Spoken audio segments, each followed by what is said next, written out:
Sur l'île volcanique d'El Hierro, en plein océan Atlantique, les contreforts de l'île Volcan plongent droit vers les abysses.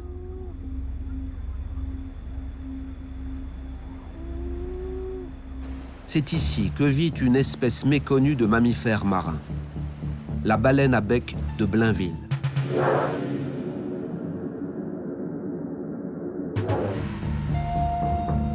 D'apparence générale proche d'un dauphin, ce cétacé à dents au bec incurvé passe l'essentiel de son temps sous la surface. Le mâle est reconnaissable à 2 dents dirigées vers l'avant et qui poussent sous la peau depuis la mâchoire inférieure.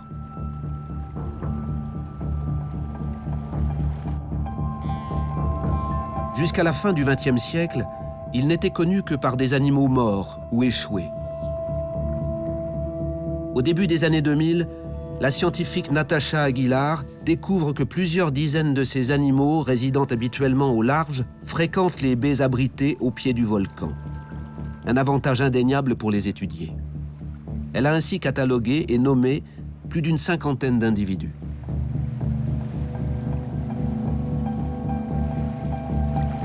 Natasha Aguilar s'intéresse à l'impact de la pollution sonore des navires et activités militaires sur le comportement de plongée de ces baleines. Elle les équipe de DTAG, des enregistreurs ultra sophistiqués.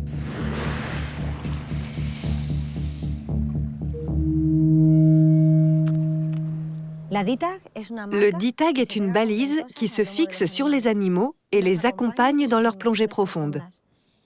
Cet outil nous permet de comprendre comment elles vocalisent pour trouver de la nourriture, comment elles communiquent entre elles, comment elles se déplacent et même l'énergie qu'elles dépensent à rechercher de la nourriture. Ces balises révolutionnaires devraient ainsi permettre de revivre les aventures abyssales de ces mystérieuses baleines. Mais comment les poser sur ces animaux furtifs? Natasha a mis au point une technique ingénieuse. Relayée par des vigies à terre, elle scrute le bref passage en surface des cétacés. Chloé, Oui? j'ai un groupe d'animaux. Qu'est-ce que tu vois? Il y en a 2, Blainville. D'accord, 2 Blainville. 2 adultes. 2 adultes. Rouge, rouge, appel de base. Oui, je reçois. Ok, Natacha, on a un groupe d'animaux de Blainville.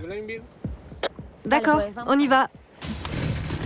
Une fois repérée, elle et sa complice Patricia disposent de moins de 5 minutes pour pouvoir poser la balise.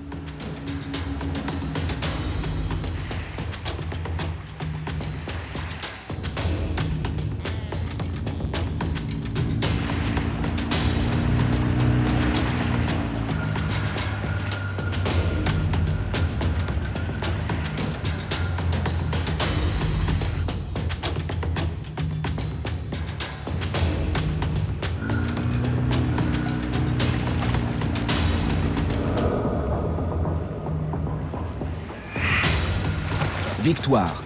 Un mâle a été marqué. Quand elle crève la surface sur le dos de l'animal, la balise signale sa position à l'équipe de Natasha qui suit ses déplacements jour et nuit, depuis la terre et la mer. Au bout de 26 heures, la balise se décroche et dérive jusqu'à ce que Natasha la récupère.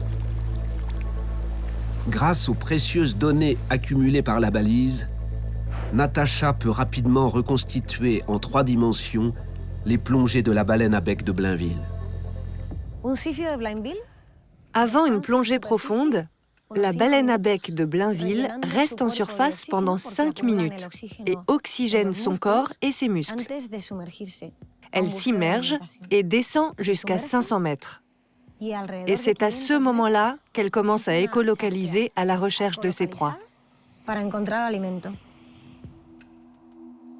Une première mondiale.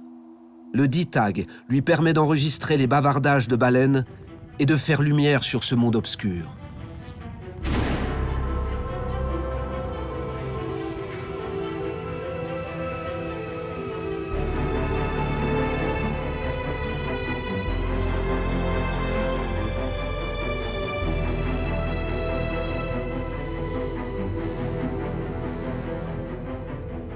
Quand elle rencontre une proie à son goût, elle augmente la fréquence de ses clics. Elle passe ainsi de la photo acoustique à la vidéo acoustique, ce qui lui donne une meilleure précision pour voir dans l'obscurité.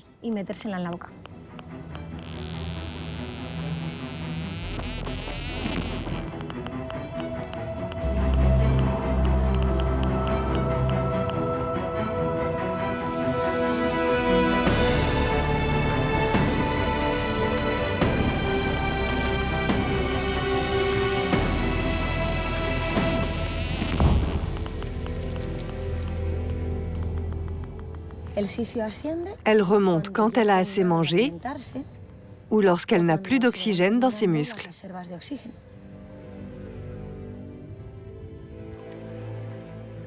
Elle reste à la surface seulement pendant 2 minutes, avant de plonger pour entamer une série de plusieurs plongées de récupération à 200 mètres de profondeur. Un repos à 200 mètres de fond.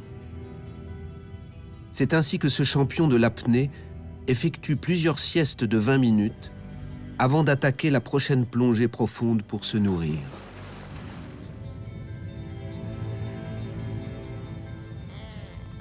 Durant ces chasses, ce mâle a effectué des plongées jusqu'à 975 mètres de profondeur. C'est déjà 375 mètres de plus que le cachalot observé à 600 mètres sous la surface. Mais autour de la même île volcanique, Natacha a remarqué la présence d'une autre baleine à bec d'apparence assez similaire, la baleine à bec de Cuvier.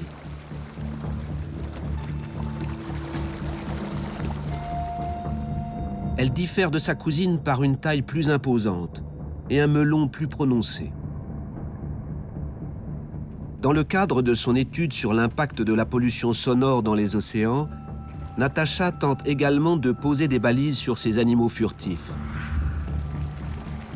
Problème. Après avoir pris leur respiration pendant quelques minutes, les baleines à bec de Cuvier disparaissent entre 30 minutes et 2 heures et demie. Ce qui laisse présager des capacités d'apnée extraordinaires. Le dit tag serait capable de les révéler. Encore faut-il réussir à le poser.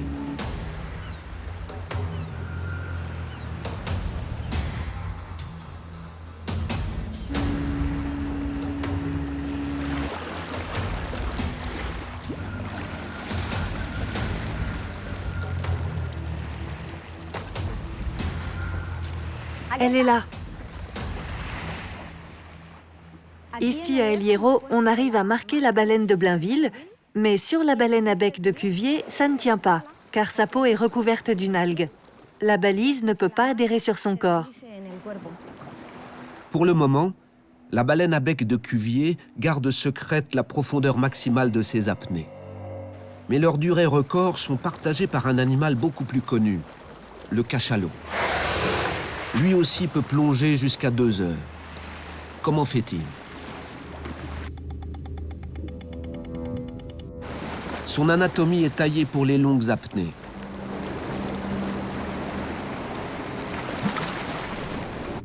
À chaque respiration, le cachalot est capable de renouveler 90% de l'air de ses poumons, alors que nous, les humains, n'y parvenons qu'à 15%.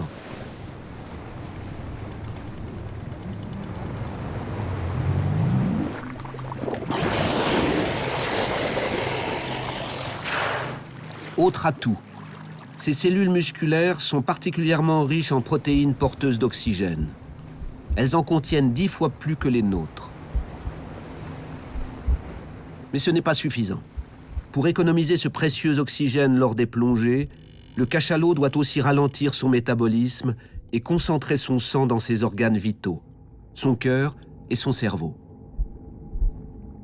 Et pour résister à la pression, comment fait-il ? Là où nos côtes perforeraient nos poumons, la cage thoracique du cachalot est au contraire flexible. Enfin, pour l'aider à plonger, le cachalot a encore un outil précieux. Son énorme crâne, qui occupe près d'un tiers de son corps, abrite une réserve de graisse appelée spermacétie. En plongeant, le cachalot coupe l'arrivée de sang à cette graisse, qui refroidit et se solidifie. Cette masse agit alors comme une gueuse qui l'entraîne vers les profondeurs. En remontant, le cachalot, à l'inverse, réchauffe sa réserve de spermacétie qui devient huileuse, donc plus légère que l'eau. Et pour éviter les accidents de décompression, des réseaux admirables lui permettent d'éliminer les bulles d'air, tout en amenant l'oxygène au cerveau.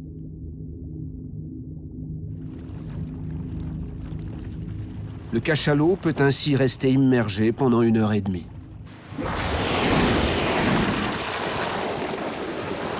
Mais les profondeurs maximales atteintes lors de ces apnées restent encore sujettes à controverse.